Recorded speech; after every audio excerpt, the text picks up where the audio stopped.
아멘. 할렐루야. 우리 예수님 사랑하는 분들만 아멘 합시다. 아멘. 우리 앞뒤 전후좌우 한번 인사 나눌까요? 잘 오셨습니다. 큰 은혜 받으세요. 인사하겠습니다. 잘 오셨습니다. 큰 은혜 받으세요. 예, 잘 오셨습니다. 큰 은혜 받으시기 바랍니다. 우리 한 번 더 인사하죠. 하나님과 꿈을 공유합시다. 이렇게 인사합시다. 시작. 하나님과 꿈을 공유합시다. 하나님과 꿈을 공유합시다.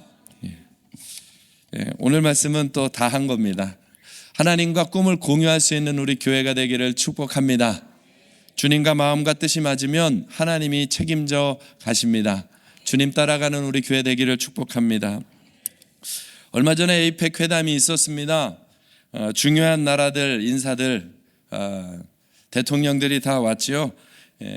큰 나라일수록 그 대통령을 경호하는 보디가드들이 얼마나 치밀하게 계획을 세우는지 모릅니다. 언제 어떤 일이 벌어질지 모르니까 동선을 조절하고 만약의 사태에는 이렇게 움직인다, 모든 계획들을 세워서 움직입니다. 세밀한 사항 하나까지 철저히 계획을 세우죠. 그런데 만약에 그 계획을 오는 대통령이 세워서 일일이 진두지휘한다면 그 대통령은 어떨까요? 아마 머리털이 다 빠지고 말 거예요. 만약의 경우의 수 하나까지도 대통령이 다 진두지휘한다면 얼마나 힘들겠어요. 그것은 경호원들에게 맡겨두고 대통령은 자기의 일을 감당하겠지요.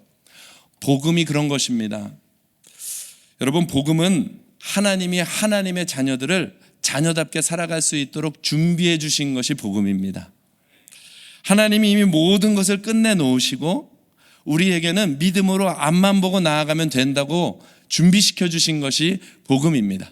내가 내 인생을 다 만들려고 하면 못 지켜요. 머리털 다 빠집니다. 그러나 하나님이 해주신 걸 믿고 나아가면 승리가 찾아오는 것이죠. 열왕기하 6장 17절에 보면 이런 말씀이 나오지요. 기도하여 이르되 여호와여 그의 눈을 열어서 보게 하옵소서 하니 여호와께서 그 청년의 눈을 여심해 그가 보니 불말과 불병거가 산에 가득하여 엘리사를 둘렀더라. 여러분, 이거 믿어지십니까? 저와 여러분의 삶을 하나님이 다 알아서 지키고 계십니다. 내가 보지 못하여도, 내가 알지 못하여도 주의 천군 천사가 이곳을 꽉 채워서 여러분을 지키고 계십니다. 어디로 가든 무엇을 하든 하나님이 지키고 계십니다. 내가 다 알려고 하지 마시고 믿음으로 가십시오. 내가 다 예측해서 하려다가는 정말 공경에 빠집니다. 여러분, 다 해내실 수 있겠어요? 지난 주일에 저도 지지난주에 사혈 치료를 받았거든요. 목사님이 소개시켜 주셔서. 그래서 한 번 더 받아야지 하고 지난주에 가려다가 포기하고 돌아갔습니다. 줄이 얼마나 긴지 10시가 넘어가도록 사람들이 꽉 차 있는 걸 보고 내가 할 건 아닌가 보다. 그리고 돌아갔어요. 왜 그렇게 사혈에 줄 서 있을까요? 건강이 내 맘대로 안 되기 때문에 그래요. 사망이라고 하는 것이 우리를 찾아오기 시작하면 내 힘으로 내 마음대로 조절이 안 되는 거예요. 내가 할 수 있는 것이 무엇이 있겠습니까? 우리 힘으로 죄를 이길 수 있습니까? 우리 힘으로 건강 하나 책임질 수 있습니까? 우리의 힘으로 사망을 밀어낼 수 있습니까? 없어요. 그래서 주신 게 복음입니다. 너희 힘으로 살지 말고 나로 살아라. 로마서 8장 1절 2절에 이렇게 말씀하시죠. 그러므로 이제 그리스도 예수 안에 있는 자에게는 결코 정죄함이 없나니. 죄의 문제는 너가 이기는 게 아니라 내가 이기는 거야. 내가 끝내는 거야. 이는 그리스도 예수 안에 있는 생명의 성령의 법이 죄와 사망의 법에서 너를 해방하였습니다. 사망이 찾아올까봐, 우리 인생에 저주가 밀려올까봐 그것 때문에 벌벌 떨지 마라. 사망의 법도 내가 해결하였느니라. 주님 바라보고 앞을 향해 이미 주신 승리 향해 나아가는 것이죠. 성도의 걸음은 이미 예수께서 승리하신 그 싸움을 믿음으로 앞만 보고 나아가면 되는 것입니다. 자꾸 뒤 돌아보고 계산하다가 넘어지지 마시고 하나님의 약속이 분명하면 신뢰하고 앞으로 나아가시기를 축복합니다. 오늘 본문 속 이스라엘 백성이 딱 그와 같아요. 가나안 땅을 주겠다고 하는 하나님의 약속을 받고 가는 것입니다. 가나안 정복 전쟁이 시작되었습니다. 여호수아와 이스라엘 백성은 이 하나님의 약속이 얼마나 완벽한지 몸소 경험하기 시작했습니다. 저는 이 가나안 정복 전쟁 첫 시작점만 생각하면 가슴이 뜁니다. 여리고성을 요단강을 마른 땅으로 건너가잖아요. 그런데 그 적혀 있는 내용을 보면 물이 내려오다가 제사장들이 발을 딱 담글 때 물이 내려오다가 갑자기 멈춰서서 물벽을 이루고, 이 물벽을 이룬 것이 옆으로 쫙 퍼져나가면서 저기 멀리 있는 성까지 물벽이 되어서 쌓이는 겁니다. 내가 다들 반응이 이럴 줄 알았어요. 여러분 상상을 하고 들으셔야 돼. 강물이 막 쏟아져 올라오다가 멈춰서서 벽이 돼서 서더니 저 먼 마을까지 벽이 돼서 쫙 서는 거예요. 그래도 안 놀라시네. 이게 어마어마한 거죠. 그것을 보고 있는 여리고성 사람들이 더 놀랐을 거야. 저게 무슨 일이냐. 강물이 멈춰서서 벽이 되는 게 가능하냐. 이스라엘 백성들이 가나안 땅 정복 전쟁을 명령받고 걸어가는 그 걸음이 이렇게 어마어마한 걸음이었다는 거예요. 그리고 그 걸음을 딱 지나고 났더니 언제 그랬냐는 듯이 다시 물이 저쪽에서부터 쫙 몰려와서 원래대로 흐르기 시작하는 겁니다. 제가 만약에 제 앞에 이런 일이 벌어지면 저는 아주 기뻐 뛰며 두려움 없이 모든 일을 할 것 같습니다. 그뿐이 아닙니다. 여리고성에 도착했어요. 난공불락의 성입니다. 가장 강력한 성입니다. 사람의 힘으로 어떻게 이길 수 있을까? 전쟁 한번 안 해본 이스라엘 백성이. 근데 하나님이 방법 하나 주시죠. 돌아라. 그리고 소리 질러라. 정말로 그거대로 돌고 소리 질렀을 때 성벽이 무너지고 완전한 승리를 주시는 겁니다. 그 승리가 얼마나 감격한지 거칠 게 없지요. 하나님이 우리와 함께 하시는구나. 하나님의 능력이 우리와 함께 하는구나. 거칠 게 없는 겁니다. 얼마 전 신방을 했는데 한 권사님이 그런 얘기 하더라고요. 제가 처음 주님을 만났을 때는요, 생각만 해도 다 응답해 주시더라. 커피 먹고 싶다고 하면 커피 주시고, 돈 필요하다고 하면 돈 주시고, 다 해주시니까 거칠 것도 없고 무서울 것도 없고 그냥 뭐든지 다 하게 되더라. 지금 그 심정이 딱 이스라엘 백성의 심정이다 이 말입니다. 하나님 약속대로 되어져 가네. 이스라엘 군대가 사기가 오를 대로 오른 오늘 이 장면 속에서 이제 이 이스라엘 백성이 곧 가나안 땅을 정복하는 건 시간 문제라고 생각했던 것 같아요. 그리고는 어디를 정복할까 다음 목표를 잡다가 바로 옆에 있는 작은 성 아이 성이 눈에 들어옵니다. 저 성은 작으니 우리가 가서 정복하자. 작은 성이니 적은 수의 군대로만 올라가도 될 것 같습니다 하고 그 아이 성을 정복하러 올라갔다가 너무나도 허무하게 힘 한번 써보지 못하고 패배하여 돌아오는 것입니다. 약속대로 시작한 정복 전쟁인데 아주 작은 성 전투에서도 패배하는 자기들의 현실을 본 겁니다. 이제까지는 하나님의 능력으로 이긴 것 같았는데 작은 성 전투에서도 패배하는 자기들의 현실을 보니까 순간적으로 두려움에 사로잡히고 사기가 떨어지기 시작해요. 그리고 여호수아 7장 7절 이하 9절에 보면 그들이 고백하죠. 슬픕니다. 가나안 땅 이제 들어왔는데 이 작은 성도 하나 정복하지 못하는 백성이 되어 있으니 우리는 이제 멸망당할 일만 남아 있네요. 하나님 어떻게 해야 됩니까? 이 주변 사람들이 우리를 끊어내려고 하겠습니다. 두려워 떨고 있을 때 이스라엘 백성이 다 어찌할 줄 모르고 하나님 앞에 멈춰서 있을 때 그때 오늘 말씀이 나오는 겁니다. 여호수아 7장 13절에 내 일을 위하여 스스로 거룩하게 하라. 뼈아픈 패배 뒤에 하나님의 음성이 들려옵니다. 내일을 위하여 준비하라 하십니다. 가나안 땅 약속은 받았어요. 정복에 이미 승리를 주실 것이라는 약속은 받았는데 패배를 당한 거예요. 근데 그 패배에 대하여서 하나님이 말씀하시는 겁니다. 내일을 위하여 준비하라. 그래서 오늘 말씀 제목을 그렇게 정한 것입니다. 내일을 위하여. 오늘 저와 여러분이 내일을 위하여 준비가 되는 날이 되기를 바랍니다. 왜 이런 패배가 필요할까? 얼마 전 유튜브에 한 목사님의 쇼츠 영상을 봤는데 자기 지인 형님이 치과 의사를 하는데 이 사람은 너무 정직하게 해서 큰 돈을 벌지 못하는 치과 의사라는 겁니다. 왜 그러냐? 남들 같으면 조금 아프면 이거 빼세요, 임플란트 하세요, 다 이렇게 진단을 내리는데 이분은 제일 마지막까지 참았다가 임플란트 하세요, 하니까 돈벌이가 안 되는 거죠. 이가 너무 아파서 염증이 너무 심해서 갔는데 그 의사 선생님이 또 아니나 다를까 얘기하다가 너무 아파요. 어떻게 해요? 그랬더니 좀만 기다려 보세요. 아니 너무 아픈데 이가 썩은 거 아닙니까? 이거 빨리 고쳐야 되는 거 아니에요? 그 치과 의사가 이렇게 말하더랍니다. 목사님, 염증이라고 다 그렇게 이를 빼는 게 아닙니다. 그 염증이 어떤 요인인지는 발견해야 돼요. 만약에 몸이 피곤하고 약해져서 염증이 조금 더 아프게 느껴지는 것이라면 몸을 고쳐야 되는 겁니다. 정말 치아 때문에 아픈 거면 그때 치료해도 됩니다. 조금만 더 지켜보시죠.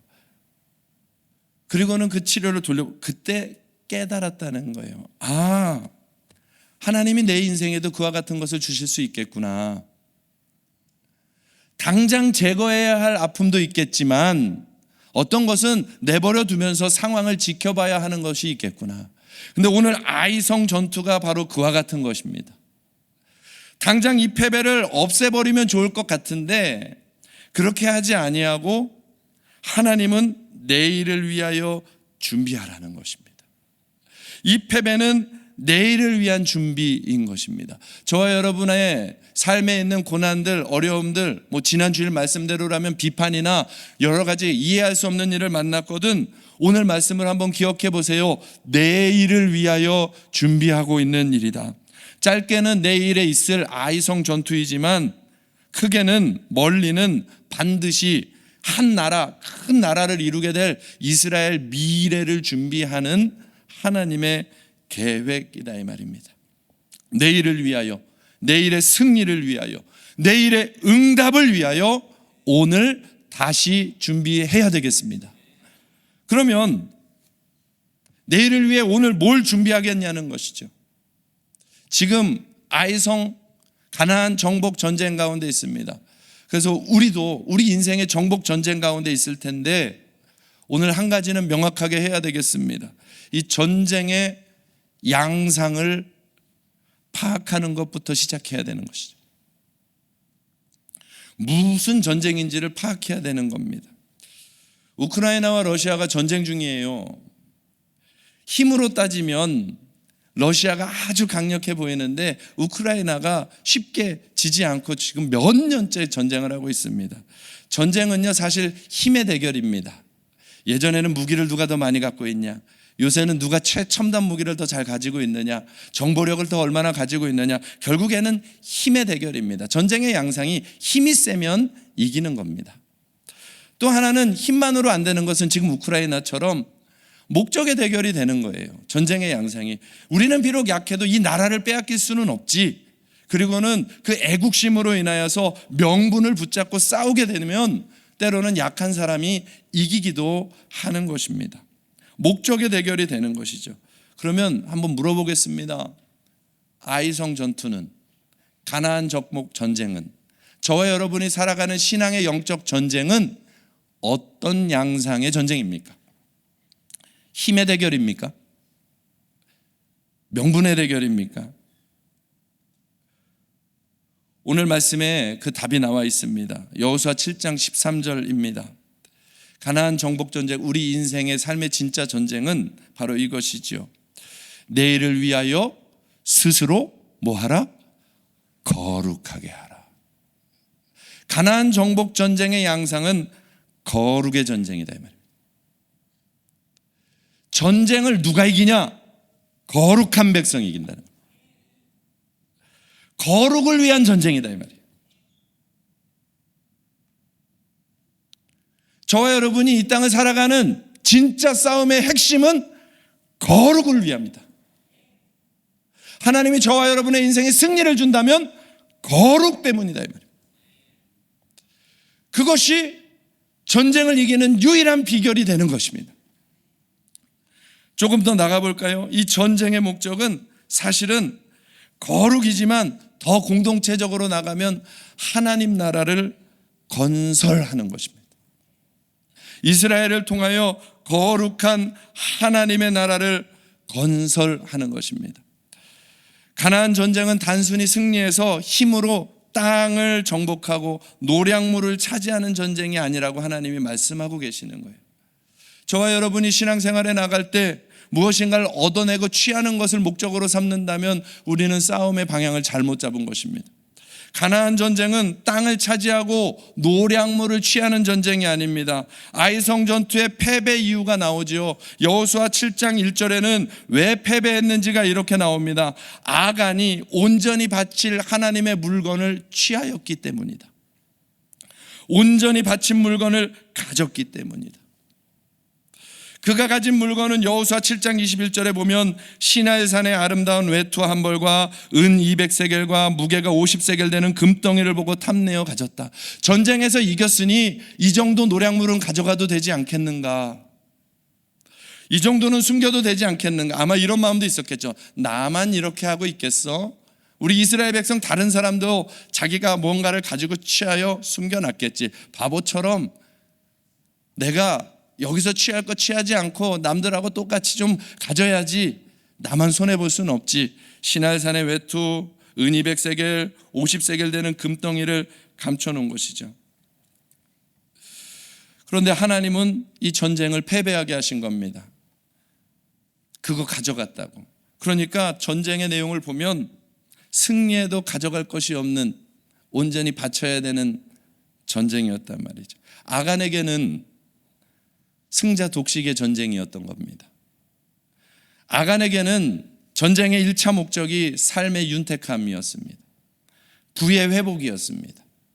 영토의 확장이었습니다. 아간에게는 내 삶이 조금 더 윤택해지는 것이 1호 목적이었습니다. 그것이 기도하는 이유고, 그것이 싸우는 이유였고, 그것이 가나안 땅에 들어가는 1호 목적이었다는 겁니다. 그런데 하나님은 패배하게 하셨습니다. 왜요? 하나님의 가나안 땅 정복의 목적은 욕심이 다스리는 나라가 아니라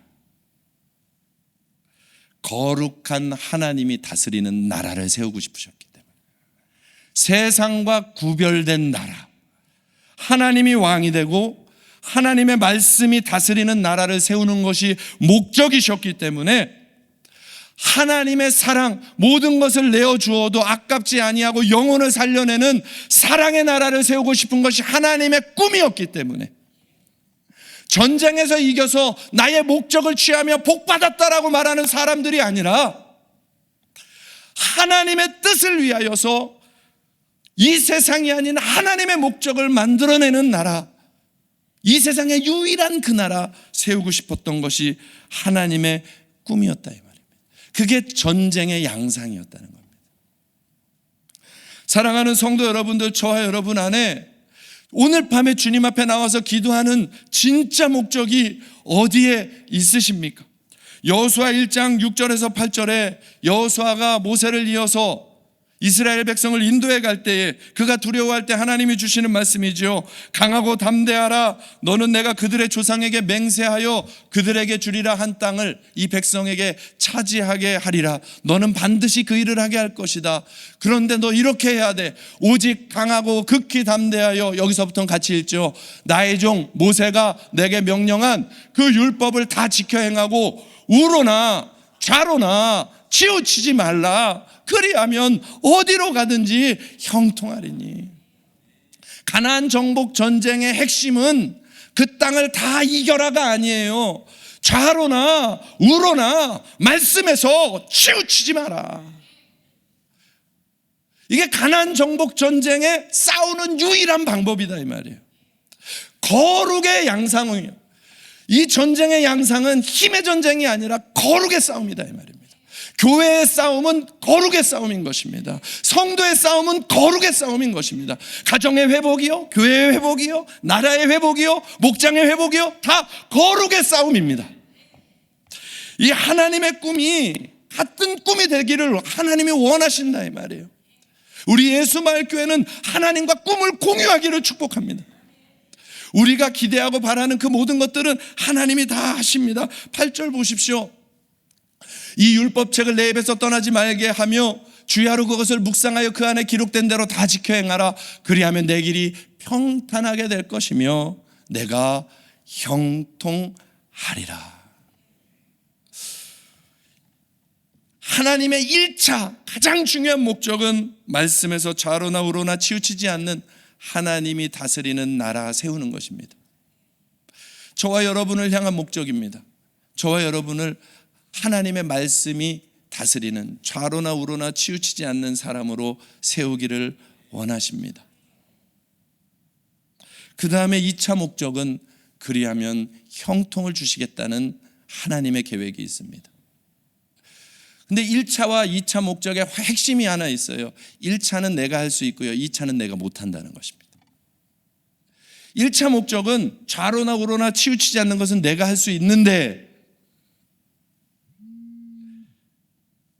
2차 목적 형통하게 되리라는 하나님이 주시는 겁니다. 그러면 내가 할 일만 하면 되는 것입니다. 근데 우리는 2차 목적을 향해서 달려갑니다. 가나안 정복 전쟁도 아간처럼 빨리 승리를 해서 뭔가를 취해내려고 하는 2차 목적을 가지고 달려간다 이 말입니다. 1차와 2차를 바꾸지 않기를 바랍니다. 하나님의 꿈을 공유하게 되기를 바랍니다. 조금만 더 깊이 생각해 보세요. 지금 이 말씀 여호수아에게 해준 말씀입니다. 그런데 오늘 패배는 여호수아가 흔들린 것이 아니었어요. 오늘 패배는 아간 한 사람의 죄악 때문이었어요. 그러면 바꿔서 말하면 여호수아야, 너만 좌우로 치우치지 않는 것이 아니라 함께하는 이들도 지키게 해야 된다. 교회로 가져와 볼까요? 목사야, 너만 좌우로 치우치지 않는 것이 아니라 성도들 다 좌우로 치우치지 않아야 하는 것이란다. 나 따로 너 따로가 아니라는 거죠. 하나님은 공동체를 향하여 꿈을 가지고 계시는 겁니다. 우리를 교회로 부르신 이유가, 예수 마을 교회로 부르신 이유, 이 이름이 얼마나 아름답습니까? 예수 마을 교회. 하나님의 꿈을 이름으로 받아버린 거예요. 온 세상에 예수 마을, 거룩한 나라 세우는 교회. 너뿐 아니라 모든 성도가 같은 꿈을 꾸기를 원한다. 하나님이 이 일을 하시려고 아이성 패배를 주시고 처리하는 방법이 정말 놀랍습니다. 정말 하나님은 우리의 상상을 초월하시는 것 같아요. 하나님이 꺼낸 방법이 제비 뽑기셨습니다. 여호수아가 이 패배가 딱 일어나고 난 이후에 이스라엘 백성을 보자마자 하나님 앞에 엎드리고 나서 이야기를 듣는데 제비를 뽑아라 그럽니다. 어떻게 보면 꼭 마녀 사냥 같아요. 이 일을 책임져야 될 사람 한 사람을 찾아야 되겠다. 꼭 이런 것 같잖아요. 꼭 요즘 시대 같지 않습니까? 무슨 문제 하나만 생기면 누군가를 잡아내가지고 저놈이야. 이태원에서 사고가 났습니다. 이 사고의 진짜 원인을 잡으려 하지 아니하고 저 사람에게 마녀 사냥을 하고, 세월호가 터졌습니다. 저 사람에게 마녀 사냥을 하고. 이 시대의 모습하고 너무 다를 게 없죠. 정치 하나가 뭐가 잘못됩니다. 저 사람 때문이야. 사실은 다 똑같은데 저 사람 때문이야. 저것 때문이야. 꼭 그런 마녀 사냥을 하는 것 같이 제비를 뽑는답니다. 여러분, 만약에 오늘 우리 삶에 무슨 문제가 있는데 이 문제의 원인을 하나 찾아내야 되겠습니다 하고 여기 성도들 이름을 다 적어서 넣은 다음에 뽑히는 사람이 범인이야. 여러분 용납하시겠어요? 그거 용납하시겠냐고요. 근데 하나님이 쓰시는 방법이 제비 뽑기였어요. 조사를 들어가지 않습니다. 여호수아 7장 14절에 뽑히는 족속은 나올 것이다. 그렇게 계속해서 제비를 뽑아서 찾아낸답니다.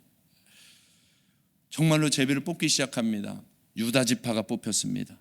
그 다음에는 세라 족속, 유다 지파 가운데 세라 족속이 뽑혔습니다. 그 다음에는 세라 족속 중에 삽디 가문이 뽑혔습니다. 그리고 나서 삽디 가문 사람들이 다 왔는데 딱 뽑는 순간 갈미의 아들 아간의 이름이 뽑히는 것입니다. 그리고 나서 추궁을 시작합니다. 드디어 마녀 사냥이 시작된 거죠. 너지! 근데 아간이 벌벌 떨기 시작합니다. 그리고는 토설을 하지요. 제가 가지고 왔습니다. 이 장면을 보고 있는 이스라엘 백성이 어땠을까요? 제비를 뽑아가는 그 순간순간은 그냥 평범한 의식 같아 보였는데 하나님이 말씀하시고 그 말씀이 하나하나 되어져 가는 순간, 그것이 정말로 그 범인을 잡아냈다고 하는 그 순간, 하나님이 모든 걸 아시는구나, 하나님이 모든 걸 주관하시는구나, 하나님의 법에서 우리가 떠나가서는 안 되는 것이구나, 하나님을 향한 두려움과 어미함과 경외함과 그 모든 것들이 공동체 전체에게 하나님이 쏟아 부어 주시는 것이죠. 공동체를 일으키시는 겁니다. 하나님은 아이성 패배 그 일을 가지고 그렇게 잡아내시는 거예요. 이스라엘을 하나님만 경외하는 백성들로 일으켜내고 있는 거예요. 사랑하는 성도 여러분들, 하나님은 이게 꿈이십니다. 온 이스라엘 백성이 하나님을 경외하여 거룩한 하나님 나라 되기를. 우리 예수마을 교회를 향한 하나님의 꿈이 거기 있습니다. 거룩한 하나님의 교회가 되기를. 제가 이 제비뽑기가 너무 대단한 것 같아가지고 전에 목회하던 곳에서 이 성도들이 너무 어려워하면 제비 뽑으라고 막 가르쳐 줬어요. 그랬더니 이 사람들이 자기들 마음대로 막 적용하더라고요. 한 번은 이 여자 자매가 하나 있었는데 결혼을 해서 아이를 낳고 이 아이가 막 병원에서 아파서 어려운 중에 있었습니다. 이제 태어날 때쯤이 되었는데 집이 그리웠나 봐요. 집이 진도였거든요. 근데 남편은 너무 바빠가지고 그 시기가 너무 바빠서 도저히 집에 데려다 줄 수 없는 상황이니 이번에는 좀 참아라 그랬는데 이 자매는 너무 집에 가고 싶은 거예요. 친정에 가서 뭐든 하고 싶은 거예요. 아무리 말을 하고 설명을 해줘도 남자가 도저히 시간이 너무 촉박해, 안 돼 막 그랬더니 이 자매가 이게 막 다툼이 나는 거예요. 어떻게 할까요? 그런 걸 나한테 상담을 하더라니까. 그래가지고 제비를 뽑아라 그랬죠. 너무 좋습니다. 그러면 제비 뽑은 대로 하기로 결정해라 그랬더니 알겠대요. 제비를 뽑습니다. 한 번은 혹 잘못될 것 같으니까 5판 3승으로 하자 이렇게 했어요. 이 자매가 다 뽑도록 허락을 해준 겁니다. 딱 처음에 뽑았는데 진도로 간다 나왔어요. 한 번. 두 번째 다시 뽑았어요. 진도로 간다 두 번. 입이 귀에 걸리기 시작합니다. 한 번만 더 하면 되는데 그때부터 남자가 계속 뽑히는 거예요. 그래서 3대2로 졌어요. 그 자매는 진도에 갔을까요? 못 갔을까요? 네? 갔어요. 갔어요. 어떻게 갔을까요? 3대2가 되는 순간 거봐 이런 거 하면 안 된다고 그랬잖아 막 갑자기 막 삐져가지고 난리를 치니까 이 남편이 저한테 전화를 했어요. 아니 하나님이 제비 뽑아서 해줬는데도 이러는데 어떻게 해요? 그래가지고 제가 얘기를 하나 해줬습니다. 진도를 가고 안 가는 게 죽고 사는 문제는 아니지만 진도를 갈 수 있는 권한은 남편한테로 넘겨준 것이니 당신이 십자가 지는 마음으로 봐주면 되지 않겠냐? 그랬더니 알겠습니다. 그리고 갔다 왔어요. 그리고는 아주 사랑의 관계가 되어서 돌아왔습니다. 여러분, 제비 정말 하나님 앞에서 우리는 인간적인 방법으로 생각하지만 이스라엘 이 자리로 한번 들어가 보자는 거예요. 뽑힐 때마다 아간은 얼마나 벌벌 떨렸을까. 그리고 마지막에 정말 그것이 다 되었다고 할 때 온 이스라엘 백성 마음 안에 그 불안과 두려움이 엄습했겠죠. 하나님으로 살아야 되는 백성이구나. 우리 예수마을교회가 정말 하나님을 경외하는 교회로 거룩의 싸움에 승리하는 교회가 되기를 축복합니다. 저는요 진짜 줬어요. 이제까지 그렇게 경고 안 받았었는데 몇 주 전에 장 목사님이 설교하다가 한 번도 못 들었던 그 얘기, 성미쌀 먹은 비둘기가 다 죽었다는 그 얘기하고 나 정말 무서워가지고 하나님과 안 떼먹기로 작정을 했거든요. 우리 교회에 하나님이 원하시는 그림이 거기 있는 거예요. 하나님 경외할 줄 알고 두려워할 줄 알며 하나님이 기뻐하시는 뜻을 향해서 좌우로 치우치지 않고 달려가는 교회로 세우고 싶은 하나님의 마음이 있는 것입니다.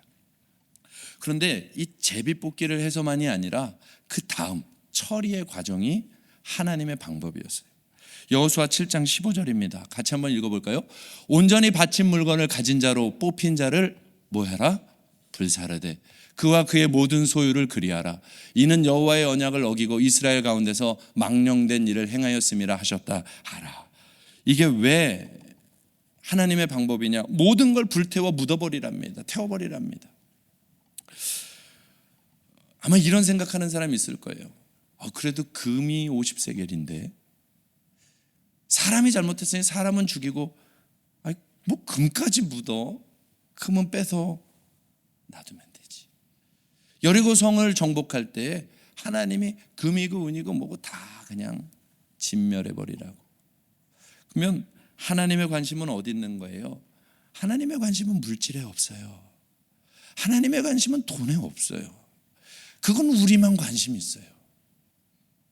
하나님의 관심은 거기에 없어요.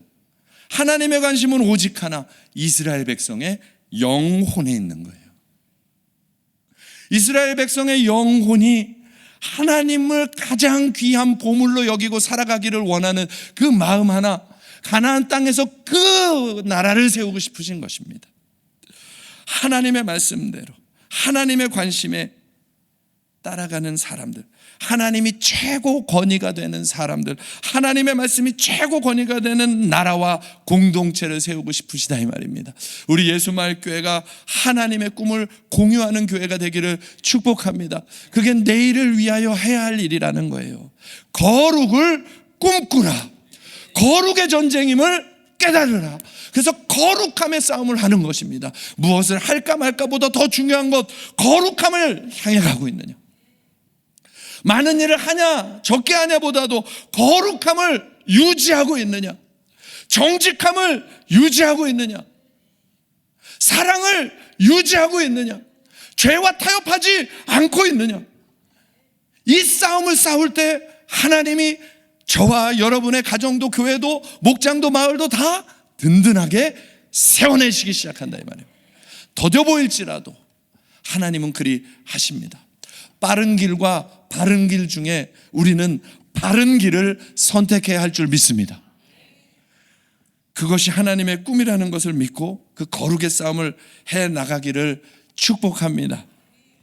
우리 같이 찬양 하나 하고, 하나님 우리 거룩한 사람들 되게 하옵소서, 우리를 보혈로 씻어서 깨끗게 하옵소서. 우리 찬양 하나 하고 다시 말씀 이어가도록 하겠습니다.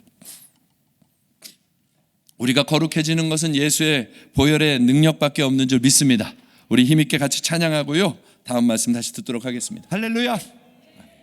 깨끗이 씻겨 있습니까? 주님 앞에 설 예복이 준비되어 있습니까? 죄에 묻은 거 다 닦아내고 거룩해져 계십니까? 오늘 밤이 그 밤 되기를 축복합니다. 하나님 안에서 묻은 것들 다 제거해 내십시다. 내일을 위하여 준비하는 것은 두 번째로는 온전한 헌신을 준비하라는 것입니다. 여호수아 7장 13절에 보면 내일을 위하여 스스로 거룩하게 하라 하면서 제일 끝부분에는 온전히 바친 물건을 너희 가운데서 제하기까지는 원수들 앞에 서지 못하게 할 것이다. 이 문장을 꼭 잘 보셔야 돼요. 온전히 바친 물건을 너희 가운데서 제거하기까지는 원수들 앞에 능히 서지 못할 것이다. 제거가 되지 않으면 정복전쟁 끝까지 승리할 수 없다는 겁니다. 제거되고 나면 다시 시작할 수 있다는 겁니다. 온전한 헌신을 준비하라는 것입니다. 내일을 위하여 적당히 타협한 헌신, 할 만한 헌신이 아니라 온전히 하나님의 것을 온전히 구별하여 드리는 온전한 헌신을 하라는 것입니다. 개인의 온전함도 공동체의 온전함도 준비하라는 것입니다. 그게 이스라엘 백성에게 주시는 명령입니다. 그러면 온전한 헌신의 가장 쉬운 모습이 뭘까요? 그게 바로 첫째는 전심의 기도라는 것입니다. 하나님께 전적으로 의탁하는 것. 여호수아 7장 6절에 보면 전쟁에서 패배하자마자 한 일이 나옵니다. 같이 한번 읽어보죠. 시작. 여호수아가 옷을 찢고 이스라엘 장로들과 함께 여호와 궤 앞에서 땅에 엎드려 머리에 티끌을 뒤집어 쓰고 저물도록 있다가 전쟁에서 딱 졌어요. 그러면 제일 먼저 해야 할 일이 왜 졌느냐? 이런저런 이유를 찾아야 되는데 전쟁에서 지자마자 여호수아가 제일 먼저 한 일은 하나님 앞에 엎드려 기도하기 시작하는 것입니다. 왜요? 가나안 정복 전쟁은 하나님이 승리를 주시겠다고 약속한 전쟁인데 넘어졌거든요. 하나님이 반드시 승리를 주시겠다고 한 전쟁인데 넘어졌으니 다른 데서 이유를 찾기보다 하나님 앞에서 이유를 찾기로 결정을 한 겁니다. 그냥 엎드려서 하나님이 도와주지 않으면 우리는 아무것도 안 되는데요. 하나님은 왜 이렇습니까? 하나님 앞에 엎드려서 옷을 찢고 날이 저물도록 하나님 앞에 여호수아와 장로들이 함께 엎드려 있는 것입니다. 잘 들으셔요. 여호수아와 장로들이 함께 엎드려 있는 것입니다. 여호수아와 장로들이 함께 엎드려 있는 것입니다. 우리 예수마을교회 장로들의 불이 붙기를 축복합니다. 물론 저에게도 붙어야 됩니다. 서로 아멘. 좋아요. 서로 붙어야죠. 기도로 서는 것입니다. 정말 기도 아니고 되나요? 하나님 아니고 되나요? 하나님이 길 안 가르쳐 주시면, 하나님이 돕는 손으로 함께 해주지 않으시면 아무리 완전한 계획을 세워도 안 됩니다. 여호수아는 전쟁에서 패배하자마자 여호수아와 장로들이 함께 옷을 찢고 엎드려 울기 시작하는 겁니다. 하나님 어찌 된 일입니까? 하나님 어찌 된 일입니까? 전심의 기도가 시작되는 것입니다. 가정 안에서도 누군가가 전심의 기도가 시작되면 그곳은 새롭게 일어나게 되는 것이죠. 에스더도 나라 위하여 에스더 4장 16절에 죽으면 죽으리라 하고 전심으로 엎드려 기도하지 않습니까? 사랑하는 성도 여러분들, 우리 예수마을교회 기도하는 교회로 다시 일어나야 됩니다. 전심으로 하나님 앞에 무슨 일이 맞냐 틀리냐 말하기 전에 엎드려 기도하면서 하나님 도와주옵소서. 하나님이 길이 됩니다. 정말 하나님께 승부를 거는 교회가 되어야 하는 것이죠. 얼마 전에 말씀을 듣다가 참 은혜가 되는 말씀을 하나 들었어요.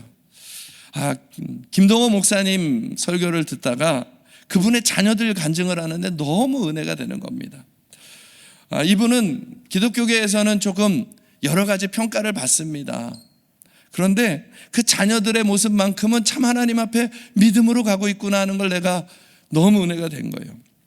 한동대학교라고 하는 것이 포항에 처음 생길 때 기독교 학교, 기독교 인재를 키우자는 뜻으로 한동대학교가 생겼는데 그 목사님의 아들이 그때 1호로 그 학교 입학생이 되어서 들어간 겁니다. 기독교 좋은 인재를 키운다고 하는 꿈이 맞닿아서. 근데 그분의 아들은 학교에서 늘 1, 2등을 다투는 수재였어요. 스카이대는 다 갈 수 있는 실력. 그러니까 선생님들이 다 말리는 겁니다. 야, 스카이대를 가야지 거기 가서 어떡하려 그러냐? 아니요, 저는 거기 갈 거예요. 그리고 거기를 당당히 들어간 것이죠. 그리고 가서 이제 주마다 집에 오거나 연락을 하면 학교 생활 어떠냐? 너무 좋아요. 은혜가 너무 넘치고요. 공부하는 것도 너무 좋고요. 매번 그 얘기를 하는데 정말 행복하게 학교를 다니더랍니다. 그런데 여름방학이 돼서 왔는데 심각하게 오더니 이 아들이 아버지한테 얘기하더래요. 아버지, 저 재수해도 되겠습니까? 재수하면 지원해 주시나요? 야, 너 학교가 늘 좋다 그랬는데 왜 재수를 하려고 그러냐? 학교 안 좋냐? 아니, 학교는 너무 좋습니다. 그런데 왜 그러냐?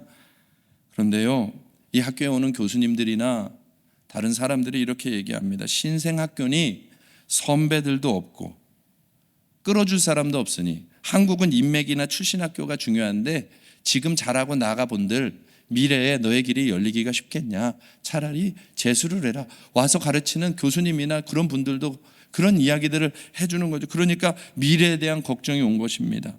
그래서 재수해서 서울대로 다시 진학을 할까 합니다. 그래서 이렇게 권면했대. 그러면 기도해보고 결정해라. 그 아들이 받은 거예요. 네, 제가 기도해보고 응답 받으면 괜찮은 거죠. 너가 기도해보고 결정하면 괜찮아. 그리고는 기도원에 3일 작정 기도를 하고 들어간 겁니다. 이 아들이. 그리고 이틀 만에 나왔대요. 그리고 아버지 앞에 활짝 웃으면서 이렇게 말합니다. 저 재수 안 합니다. 그 대학 그대로 갈 것입니다. 아니, 너 어떻게 그런 결정을 했냐? 제가요 가서 기도를 하고 있는데 둘째 날 하나님의 말씀을 받았습니다. 이사야 31장 1절. 도움을 구하러 애굽으로 내려가는 자들은 화 있을진저 그들은 말을 의지하며 병거의 많음과 마병의 심히 강함을 의지하고 이스라엘의 거룩하신 이를 앙모하지 아니하며 여호와를 구하지 아니하나니. 둘째 날 기도하다가 말씀을 듣던 중이었는지 이 말씀을 받은 거예요. 도움을 구하러 애굽으로 내려가는 자는 화 있을진저. 근데 그 아들의 마음에 내가 지금 서울대로 가려고 하는 모든 마음은 인맥이나 이 나라의 시스템에 대한 두려움이니 애굽을 향해 내려가는 것과 같은 것이구나. 나는 하나님께 승부를 걸어보리라. 믿음의 결단을 하고 그곳에 남기로, 하나님을 신뢰하기로 자기 인생을 건 것입니다. 폐에 일어나고요, 해외 유학의 길도 열리고 상황도 다 열려서 타 학교 출신으로 지금은 서울대 교수가 되어 있습니다. 그런데 거기서 안 멈추더라고요. 두 번째로 또 자랑을 하는데 셋째 아들 자랑을 하더라고요. 우리 셋째 아들은 목회의 길을 준비하다가 아무래도 그게 내 길이 아닌 것 같고, 나는 어려서부터 패션을 좋아하고 옷을 좋아하니 저는 그냥 옷 장사를 하면서 산업 선교를 해야 될 것 같습니다. 아버지, 저 옷 장사를 할게요. 그리고는 구제 옷가게를 내겠다고 해서 시작을 한 겁니다. 그래서 아버지가 걱정이 되니까, 야, 그러면 너 구제 옷가게 이제 시작하면 아무래도 너도 어려울 수 있으니 아버지는 아직 거리가 있어. 내가 너의 자리를 잡을 동안에는 내가 너의 뒤를 대줄게. 걱정하지 마. 가게세도 내주고 함께 해줄 테니까 걱정하지 마라. 그랬더니 이 아이가 활짝 웃으면서 아버지, 너무 힘이 되고 도움이 되네요. 그리고는 다음 말을 딱 던지는 겁니다. 그런데 받지 않을래요. 아니, 왜 안 받냐? 아버지가 해줄 수 있어. 자리 잡을 때까지만이야. 누가 끝까지 해준대? 그랬더니 그 아들이 이렇게 말합니다. 그러면 내가 하나님 앞에 일용할 양식을 주옵시고 라고 하는 기도를 못 하잖아요. 나는 하나님께 인생 걸겠다. 나는 아버지로 살지 않고 하나님 아버지로 살겠다고. 하나님께 기도하며 살겠다고. 먹여주시는 양식으로 살겠다. 되게 약 올랐어요. 계속 자랑하셨거든요. 폐 일어나고 첫날부터 지금까지 적잖은 달이 한 달도 없고 남부럽지 않게 사업을 잘해서 서민갑부 출연 제의까지 받았대요. 근데 출연은 안 했대요. 왜냐하면 서민은 맞는데 아직 갑부는 아니라고. 여러분, 하나님 그분만 따라가는 거 정말 손해 아닙니다. 기도로만 사는 거 손해 아닙니다. 전심의 기도부터입니다. 그게 온전한 헌신입니다. 저는 우리 교회에 내 스승이 하나 생겼습니다. 스승인데 아주 어린 스승이에요. 2년 전인가 여름 수련회, 중고등부 수련회를 갔을 때 한 아이의 고백이 스승이 되었습니다. 고3 아이가 하나님, 나 이번에 은혜 받아야 되는데요. 은혜 받게 해주세요. 첫째 날이 그냥 지나갑니다. 둘째 날 마지막 밤이 남았는데 이대로 가면 안 될 것 같은 거죠. 그 밤에 기도를 시작합니다. 하나님, 저 하나님 만나고 싶어요. 방언도 받고 싶고요. 은혜 받고 싶어요. 그리고는 그 밤에 기도하는데 이런 기도를 하죠. 하나님, 저 제가 원하는 대학 안 가도 좋으니 하나님 만날 수만 있으면 저 내가 원하는 대학 떨어져도 좋으니 만나만 주세요.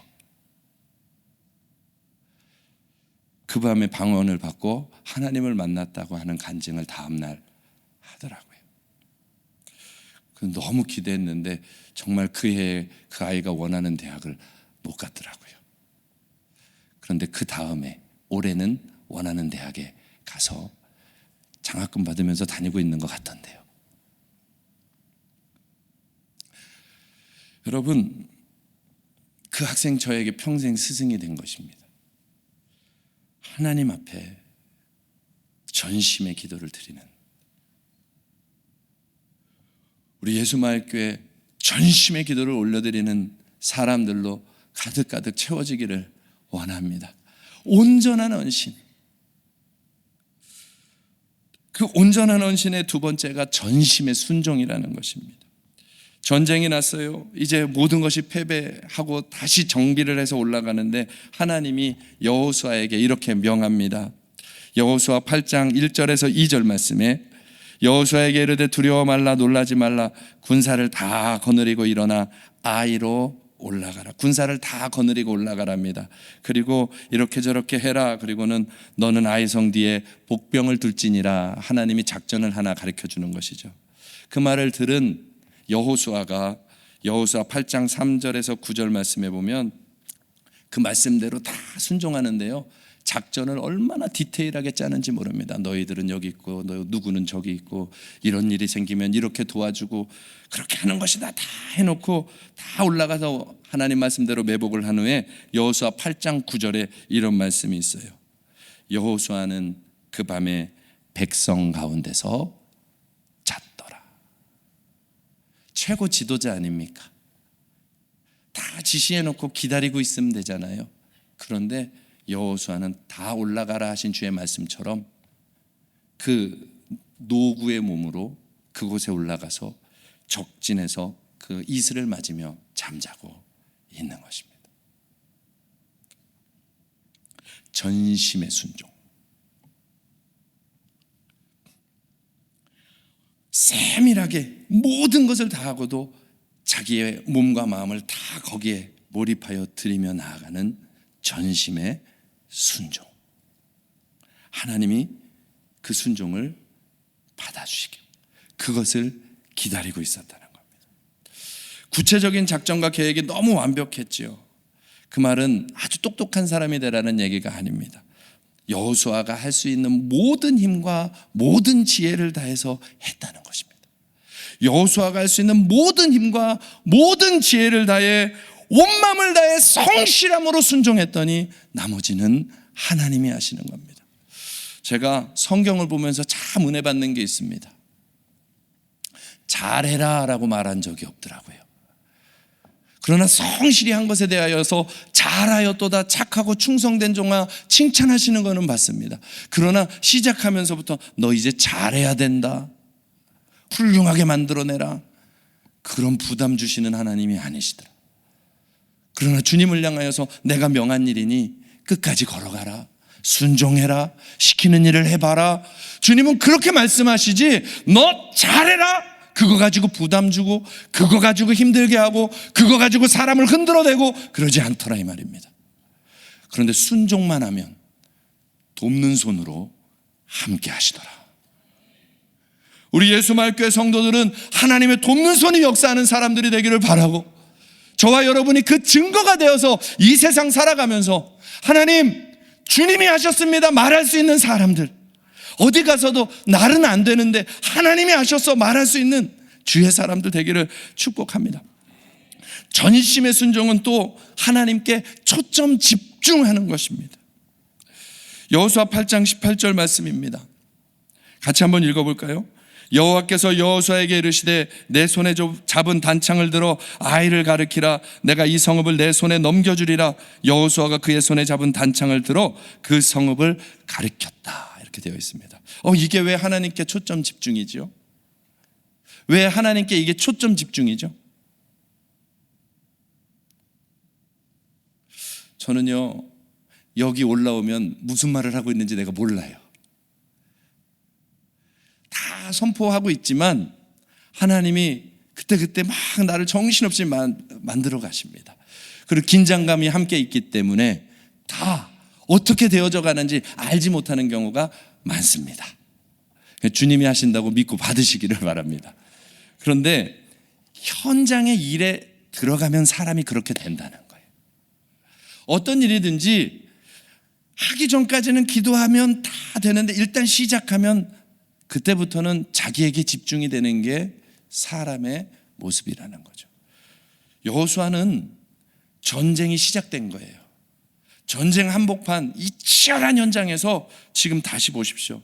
전쟁이 시작된 그 치열한 현장에서 여호와께서 여호수아에게 이르시되 내 손에 잡은 단창을 들어 아이를 가리키라.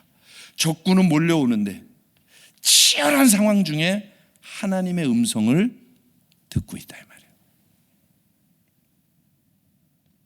우리는 일하기 바쁜데 여호수아는 일하기 바쁜 게 아니라 일하면서도 하나님께만 집중하고 있는 거예요. 하나님 언제입니까? 하나님 언제입니까? 하나님 무엇입니까? 그렇게 집중하고 있다 보니 하나님이 여호수아야 지금이다. 여호수아야 지금이다. 여호수아야 지금이다. 그 소리가 들리니 돌아서서 돌아가라 공격하라 지금이다. 깨어있다 이 말입니다. 하나님께 초점이 집중되어져 있는 것입니다. 내 마음과 내 생각에 초점이 집중되어져 있는 것이 아니다 이 말입니다. 내가 할 수 있을까 없을까가 아니에요. 하나님 주님이 명령하신 대로 하면 될 텐데 하나님 지금입니까? 하나님 언제입니까? 계속 포커스를 맞추고 주님 앞에 있는 것이죠. 그리고서 주님의 음성이 들려올 때 그 가장 복잡한 현장에서 하나님의 음성을 캐치하는 사람, 초점 집중, 이게 전심 온전한 헌신이다. 우리 예수마을교회 하나님이 이렇게 부르셨습니다.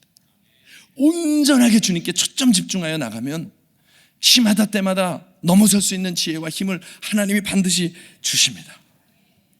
여호수아 8장 24절 이하 27절에 보면, 특별히 26절에 보면 이 승리가 거의 끝나갈 때쯤에 여호수아가 얼마나 온전한 헌신을 했는지가 보여집니다. 여호수아 8장 26절입니다. 아이 주민들을 진멸하여 바치기까지. 여기서부터 같이 읽을까요? 시작. 여호수아가 단창을 잡아든 손을 거두지 아니하였고 이만하면 됐으니 이제 너희들이 해라 하고 내려놓지 않았다 이 말이에요. 끝까지 단창을 들고 전쟁이 마무리되는 그 순간까지 여호수아가 온 힘을 다해 앞장서서 달려가고 있더라. 사실 오늘 이 말씀들은 다 저를 향한 말씀입니다. 너 제일 먼저 앞장서서 끝까지 달려가라. 사랑하는 성도 여러분들, 여러분들 서 있는 그 자리에서 끝까지 앞장서서 달려갈 수 있기를 축복합니다. 주님은 그곳에 승리를 주시고 가나안을 정복하게 하시는 것입니다. 가나안 정복 전쟁은요, 다 진멸해야 끝나는 전쟁입니다. 어쩌면 이런 생각들을 해요. 어떻게 그렇게 다 죽이나? 너무 잔인한 거 아닌가? 이해가 안 된다. 그런데 가나안 정복 전쟁은 그냥 사람을 죽이는 전쟁이 아니라 하나님만이 아시는 심판 전쟁입니다. 창세기 15장 16절에 이렇게 말씀하시죠. 아브라함에게 내 자손은 4대 만에 이 땅으로 돌아오리니 이는 아모리 족속의 죄악이 아직 가득 차지 아니하였기 때문이라. 여호수아 7장 7절에 그들이 패배한 민족의 이름을 아모리 사람의 손에 넘겼다라고 이야기하고 있습니다. 지금 이 전쟁은 단순히 정복 전쟁이 아니라 아모리 사람들 안에 가득 찬 그 죄, 소돔과 고모라와 같이 하나님 앞에 심판받아야 할 하나님만이 아시는 그것들을 심판하는 전쟁이다 이 말입니다. 그 일에 이스라엘을 쓰고 계시는 겁니다. 저와 여러분을 하나님이 어느 곳 어느 자리에 쓰실지 모릅니다. 그러나 하나님의 말씀이라면 온 힘 다해 순종하며 나아갈 수 있기를 바랍니다. 이렇게 아무리 설명을 해줘도 그래도 그렇지 어떻게 다 죽이라고 하나 막 이런 이야기를 합니다. 그러면 저는 이런 질문을 해드리고 싶습니다. 이것은 왜 의문을 삼지 않고 너무 당연하게 받으시죠? 하나님이 자기 아들을 십자가에 달아 죽이셔서 심판받을 우리를 용서하셨다는 것은 왜 그렇게 의문 하나 없이 받아들이시나요? 아무리 사람들을 죽여야 된다, 심판전쟁이다라고 말하는 건 잔인하다고 말하면서 나의 죄 때문에 하나님의 아들이 죽어나가는 것에 대하여서는 왜 아무런 의심도 없고 아무런 고통도 없고 아무런 찔림도 없고 그렇게 반응하며 나가는가요? 주님이 우리에게 주신 그 놀라운 십자가의 은혜와 사랑이 저와 여러분의 오늘을 만들어 놓고 오늘 하나님의 나라를 회복하는 그 일에 우리를 초청하고 있는 엄청난 은혜가 주어져 있다는 것을 믿음으로 취하시기를 바랍니다. 주님은 소돔과 고모라처럼 죽임당할 우리를 대신하여 죽으시고 우리를 건져내신 주님이십니다. 그리고 그 주님이 우리에게 말씀하십니다. 너희와 같이 나를 믿어 거룩하게 된 또 다른 백성을 만들어주지 않겠느냐. 거룩한 백성을 만들어주지 않겠느냐. 이 땅에 하나님의 나라를 건설해주지 않겠느냐. 예수마을교회 성도들이요, 하나님의 거룩한 나라를 세우는 일에 예수마을교회가 온전히 쓰임받아주지 않겠느냐. 주님이 오늘 우리를 향해 요청하시는 바입니다. 내일을 위하여 거룩을 준비합시다. 온전한 헌신을 준비합시다. 그리하여서 하나님 앞에 마음껏 쓰임받는 저와 여러분 되기를 주님의 이름으로 축복합니다.